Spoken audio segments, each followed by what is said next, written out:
বন্ধুরা, আরো একটা ফ্লিপ ফোন অলরেডি ইন্ডিয়াতে লঞ্চ হয়ে গেছে। আজ আমি কথা বলতে চলেছি ইনফিনিক্সের জিরো ফ্লিপের ব্যাপারে।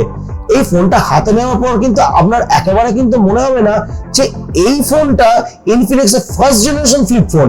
এই ফোনটা ইন্ডিয়াতে 49,999 এ লঞ্চ হয়েছে। ইভেন কার্ড ডিসকাউন্টের সাথে তো আপনি এই ফোনটা 44,999 এ পেয়ে যাবেন।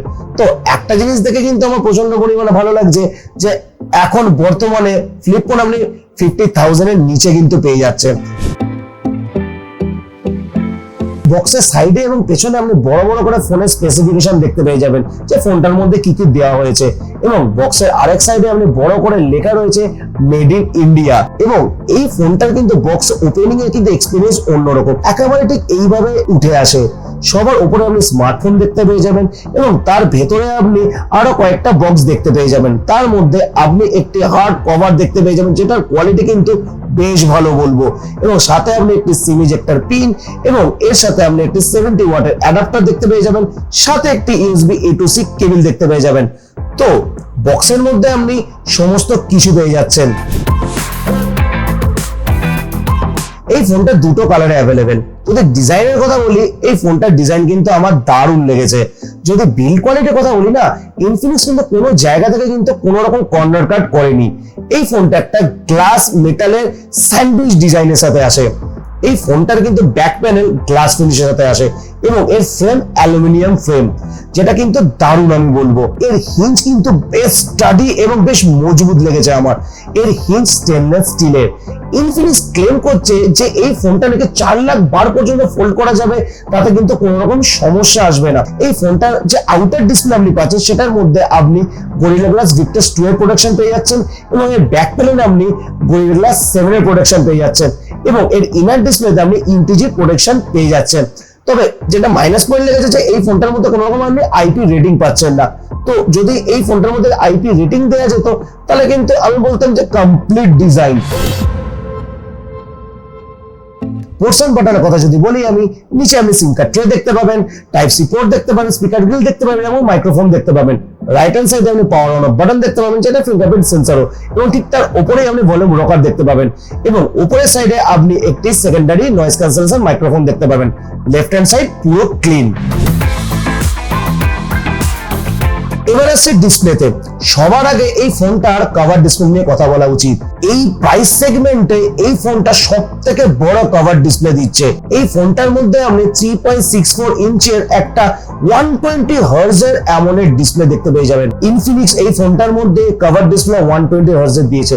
ইভেন আপনি কিন্তু কভার ডিসপ্লে কিন্তু বেশ ইউজফুল আপনার মনে হবে, কারণ এই কভার ডিসপ্লে দিয়ে আপনি প্রচুর অ্যাপ ইউজ করতে পারবেন। তবে অনেকে বলেছে যে এই ফোনটার কভার ডিসপ্লেতে নাকি আপনারা কোনো রকম গেম খেলতে পারবেন না। আপনি প্লে স্টোরে গিয়ে আপনি গেম যদি ইনস্টল থাকে সেই গেমে ঢুকে আপনি প্লে করলেই এই ফোনটার মধ্যে কিন্তু গেম খেলতে পারবেন কভার ডিসপ্লেতে। আপনি নিজেই দেখুন না, আমি BGMI কিন্তু এই ফোনটার কভার ডিসপ্লে দিয়ে খেলা যাচ্ছে। তো এটা একটা কুল ব্যাপার, তাই না? ইভেন আপনি কভার ডিসপ্লেতে আপনি অ্যানিমেটেড পেটও রাখতে পারবেন, যেটা একটা ইউনিক জিনিস। কভার ডিসপ্লে দিয়ে আপনি জেমিনি ইউজ করতে পারবেন। ভেতরের ডিসপ্লে কিন্তু আপনার বেশ লম্বা মনে হবে। এই ফোনটার মধ্যে আপনি একটি 6.9 ইঞ্চের ফুল HD প্লাস 120 হার্জ এর একটা LTPO অ্যামোলেড ডিসপ্লে দেখতে পেয়ে যাবেন। LTPO অ্যামোলেড ডিসপ্লে মানে আপনি 10 হার্জ থেকে 120 হার্জ অটোমেটিক সুইচ করবে। ডিসপ্লের কোয়ালিটির কথা বলি না, আপনি ক্রিস্পি কালার, ক্রিস্পি ডিসপ্লে আপনি দেখতে পাবেন। বেশ ইমপ্রেসিভ লেগেছে ডিসপ্লে। এই ফোনটার মধ্যে ক্রিস কিন্তু খুব অল্প ভিজিবল, মানে ভিজিবল আছে, আমি বলবো না যে একদম ভিজিবল। অনেকে বলেছে যে ফোনটা ক্রিস একেবারেই দেখা যাচ্ছে না, একদমই না। আর ব্রাইটনেস এর কথা যদি বলি, আমি কভার ডিসপ্লে ব্রাইটনেস আপনি 1100 নিটস পাচ্ছেন, ভেতরের ডিসপ্লে ব্রাইটনেস আপনি 1400 নিটস পাচ্ছেন। আর যদি আমি স্পিকারের কোয়ালিটি বলি, আপনি এই ফোনটার মধ্যে আপনি ডুয়াল স্টিরিও স্পিকার পেয়েছেন, যেটা JBL টিউন। তো মাল্টিমিডিয়া এক্সপিরিয়েন্সও কিন্তু আপনি দারুণ পাবেন এই ফোনটার মধ্যে। পারফরমেন্সের কথা যদি আমি বলি, তো পারফরমেন্সের জন্য এই ফোনটার মধ্যে মিডিয়াটেকের ডায়মেনসিটি 8020 প্রসেসর দেওয়া রয়েছে। এবং যদি স্টোরেজ টাইপ এবং র্যাম টাইপের কথা বলি, তো LPDDR4X RAM এবং UFS 3.1 স্টোরেজ দেওয়া রয়েছে। তো পারফরমেন্স কিন্তু আপনি বেশ ভালো পাবেন। যেহেতু এটা ফ্লিপ ফোন, তো ফ্লিপ ফোন অনুযায়ী কিন্তু এই ফোনটা কিন্তু পারফরমেন্স কিন্তু বেশ ভালো পাবেন। এই ফোনটার আনতুতু স্কোর আপনি 7.8 লাখ থেকে 8 লাখের ভেতরে আপনি ঘোরাফেরা করে। যদি আমি গেমিং এর কথা বলি, তো এই ফোনটার মধ্যে গেমিং আপনি করতে পারবেন না তা নয়, ক্যাজুয়াল গেমিং করতে পারবেন। বিজিএমআই আপনি 60 FPS এ খেলতে পারবেন, বাট বিজিএমআই 60 FPS এ খেললেও কিন্তু আপনি কন্টিনিউ 60 FPS পাবেন না, কারণ যেহেতু এটা ফ্লিপ ফোন তো প্রচন্ড মানে কুইক হিট গেইন করে, তো যার জন্য পারফরমেন্স ড্রপ হয়, যার জন্য আমরা FPS ড্রপ হয়, আর এটা হওয়াটা স্বাভাবিক ব্যাপার। তো পারফরমেন্সের দিক থেকে আদারওয়াইজ কিন্তু ডে টু ডে লাইফে আমরা কোনো রকম সমস্যা করতে হবে না, আপনি পারফরমেন্স বেশ ভালো পাবেন। ব্যাটারির কথা যদি আমি বলি, তো ফ্লিপ ফোনের জগতে কিন্তু এই ফোনটার মধ্যে সব থেকে বড় ব্যাটারি আপনি দেখতে পাবেন। এই ফোনটার মধ্যে আপনি 4720 mAh এর ব্যাটারি দেখতে পাবেন। নর্মালি আমরা ক্যান্ডিডের ফোনে 4500 mAh 4300 mAh এর ব্যাটারি দেখতে পাই, সেখানে একটা ফ্লিপ ফোনে 4720 mAh এর ব্যাটারি দেওয়াটা একটা ক্রেজি ব্যাপার বলবো। ইভেন এই ফোনটার মধ্যে আপনি 70 ওয়াটের চার্জিং এর সাপোর্ট পেয়ে যাবেন। তবে যেটা কমতি লেগেছে সেটা হচ্ছে এই ফোনটার মধ্যে আপনি ওয়্যারলেস চার্জিং পাবেন না, যেহেতু ওয়্যারলেস চার্জিং দেওয়া হয়নি হয়তো সেই জন্যই এই ফোনটার মধ্যে একটা বড় ব্যাটারি দেওয়া গেছে। তবে আমার মনে হয় যে ওয়্যারলেস চার্জিং অতটা ইউজফুল না যতটা ইউজফুল একটা বড় ব্যাটারি। তো সেক্ষেত্রে আমি বলবো এটা একটা ভালো ডিসিশন, যেখানে ইনফিনিক্স ওয়্যারলেস চার্জিং এর জায়গাটা বড় ব্যাটারি দিয়েছে। একটা ফ্লিপ ফোনের সব থেকে বড় জিনিস হলো তার সফটওয়্যার। একটা ফ্লিপ ফোনের সফটওয়্যার যত বেশি অপটিমাইজ হবে, তত ক্লিন, তত স্মুথ এক্সপিরিয়েন্স কিন্তু আপনি পাবেন। দারুণ ভাবে অপটিমাইজ কিন্তু এই ফোনটার সফটওয়্যার। আপনার মনেই হবে না যে ইনফিনিক্সের এই ফোনটা ফার্স্ট জেনারেশন ফোন।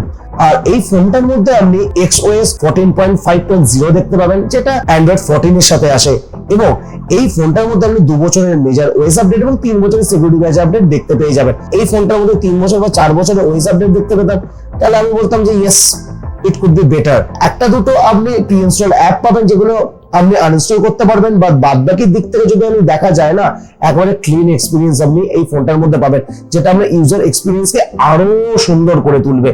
আর যদি এআই এর ফিচারের কথা বলি, তো আপনি এআই ওয়ালপেপার জেনারেটর পেয়ে যাবেন, এআই ভয়েস অ্যাসিস্ট্যান্ট পেয়ে যাবেন, এআই ইরেজার পেয়ে যাবেন, আরো সমস্ত কিছু এআই এর ফিচার আরো আপনি দেখতে পেয়ে যাবেন এই ফোনটার মধ্যে। তো ওভারঅল সফটওয়্যারের দিক থেকে কিন্তু ফোনটা বেশ ভালো আমি বলবো। কানেক্টিভিটি ওয়াইজ কিন্তু এই ফোনটার মধ্যে কোনো রকম সমস্যা নেই। এই ফোনটার মধ্যে আপনি 14টা 5G band, wifi 6, Bluetooth 5.2, NFC support সমস্ত কিছু আপনি পেয়ে যাচ্ছেন। ইভেন এই ফোনটার মধ্যে আপনি সেন্সর বেস কিন্তু সমস্ত রকম সেন্সর পেয়ে যাচ্ছেন, সাথে আপনি সাইড মাউন্টেড ফিঙ্গারপ্রিন্ট সেন্সর এবং ফেস আনলকের ফিচারও আপনি পেয়ে যাচ্ছেন। Let's talk about camera.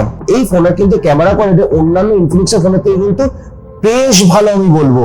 যদি স্পেক্স ওয়াইজ দেখা যায়, তো এই ফোনটার বাইরে আপনি একটা 50 মেগাপিক্সেলের প্রাইমারি সেন্সর পাবেন, যেটা ওয়াইএস এর সাথে আসে, একটা 50 মেগাপিক্সেলের আল্ট্রাওয়াইড সেন্সর পাবেন, এবং ভেতরে আপনি সেলফির জন্য একটি 50 মেগাপিক্সেলের সেলফি সেন্সর দেখতে পেয়ে যাবেন। যদি আমি প্রাইমারি সেন্সরের কথা বলি, তো প্রাইমারি সেন্সর দিয়ে আপনি বেশ ভালো ছবি নিতে পারবেন ডে লাইটে। হ্যাঁ, মাঝে মধ্যে আপনার ডাইনামিক রেঞ্জ একটু 19-20 করে, বাট ডাইনামিক রেঞ্জ আপনি মোটামুটি পেয়ে যাবেন, ডিটেলস আপনি বেশ ভালো দেখতে পাবেন। এবং যদি কালারস এর কথা বলি, কালার সামান্য বুস্টেড লাগবে। আর যদি হিউম্যান স্কিন টোনের কথা বলি, হিউম্যান স্কিন টোন কিন্তু বেশ ভালো আপনি দেখতে পাবেন। এবার আল্ট্রাওয়াইড সেন্সরের কথা যদি বলি, আমি আল্ট্রাওয়াইড সেন্সর দিয়েও কিন্তু বেশ ভালো আপনি ডিটেলস এর সাথে ভালো ছবি নিতে পারবেন। হ্যাঁ, এখানেও ডাইনামিক রেঞ্জ আমি ডিসেন্টই বলবো। আর যদি আমি সেলফিস এর কথা বলি, ইয়েস, সেলফিস আপনি বেশ ভালো দেখতে পাবেন, আপনি ভালো ডিটেলস এর সাথে ভালো আপনি ডাইনামিক রেঞ্জের সাথে আপনি ভালো স্কিন টোনের সাথে ভালো সেলফিস নিতে পারবেন। মজার বিষয় হচ্ছে এর ভিডিওতে, কারণ আপনি এর বাইরের ক্যামেরা দিয়ে আপনি 4K 30 fps এ ভিডিও নিতে পারবেন, যেখানে আপনি ভেতরে সেলফি ক্যামেরাতে 4K 60 fps এ ভিডিও নিতে পারবেন। ভিডিওস এর কোয়ালিটি আমি ডিসেন্ট বলবো, আমি ডিসেন্ট ডিটেলস সাথে ডিসেন্ট ডাইনামিক রেঞ্জের সাথে আপনি ভিডিওস নিতে পারবেন। আর এর স্টেবিলাইজেশন আমি ডিসেন্টই বলবো। লাইট কন্ট্রোলের সমস্যা আমার ভিডিও ক্ষেত্রে লেগেছে। আর যদি আমি ওভারঅল যদি ক্যামেরা কোয়ালিটির কথা বলি, তো আমি ডিসেন্ট বা ডিসেন্টের থেকে উপরে বলবো আমি। প্রথমে আসছে প্রাইসিং এ। এই ফোনটা একটা ভেরিয়েন্টে লঞ্চ হয়েছে, 8512GB ভেরিয়েন্ট, যেটা প্রাইস 49,999, এবং কার্ড অফারের সাথে এই ফোনটা আপনি 45,000 টাকায় পেয়ে যাচ্ছেন।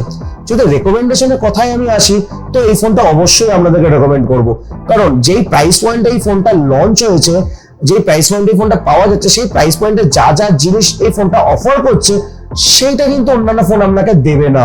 একটা দুটো জায়গায় একটু মাইনাস পয়েন্ট লেগেছে, যে প্রাইস পয়েন্টটা আপনি পাচ্ছেন সেটা মেনে নেওয়া যায়। তো যদি আমার সাজেশন বলেন, অবশ্যই আমি সাজেস্ট করবো আপনি ফোনটা নিতে পারেন, আপনি ফোনটা অবশ্যই নিতে পারেন। তো আশা করছি ফোনটার ব্যাপারে ভালো মন্দ আপনাকে জানাতে পেরেছি, ফোনটার আসল তথ্য আপনাকে দিতে পেরেছি। আশা করছি ভিডিওটা আপনাদের ভালো লেগেছে। যদি ভালো লেগে থাকে, অবশ্যই ভিডিওটা লাইক করুন এবং বন্ধুদের সাথে শেয়ার করুন। কিন্তু সাবস্ক্রাইব কিন্তু আপনারা করেন না, ভিডিও দেখেন দেখে চলে যান। সাবস্ক্রাইব করুন বন্ধুরা, সাবস্ক্রাইব করলে আমিও মোটিভেশন পাবো। তো ডু সাবস্ক্রাইব। দেখা হচ্ছে আপনাদের সাথে আগামী ভিডিওতে। ততক্ষণ পর্যন্ত আপনারা সবাই ভালো থাকুন, সবাই সুস্থ থাকুন। Signing off.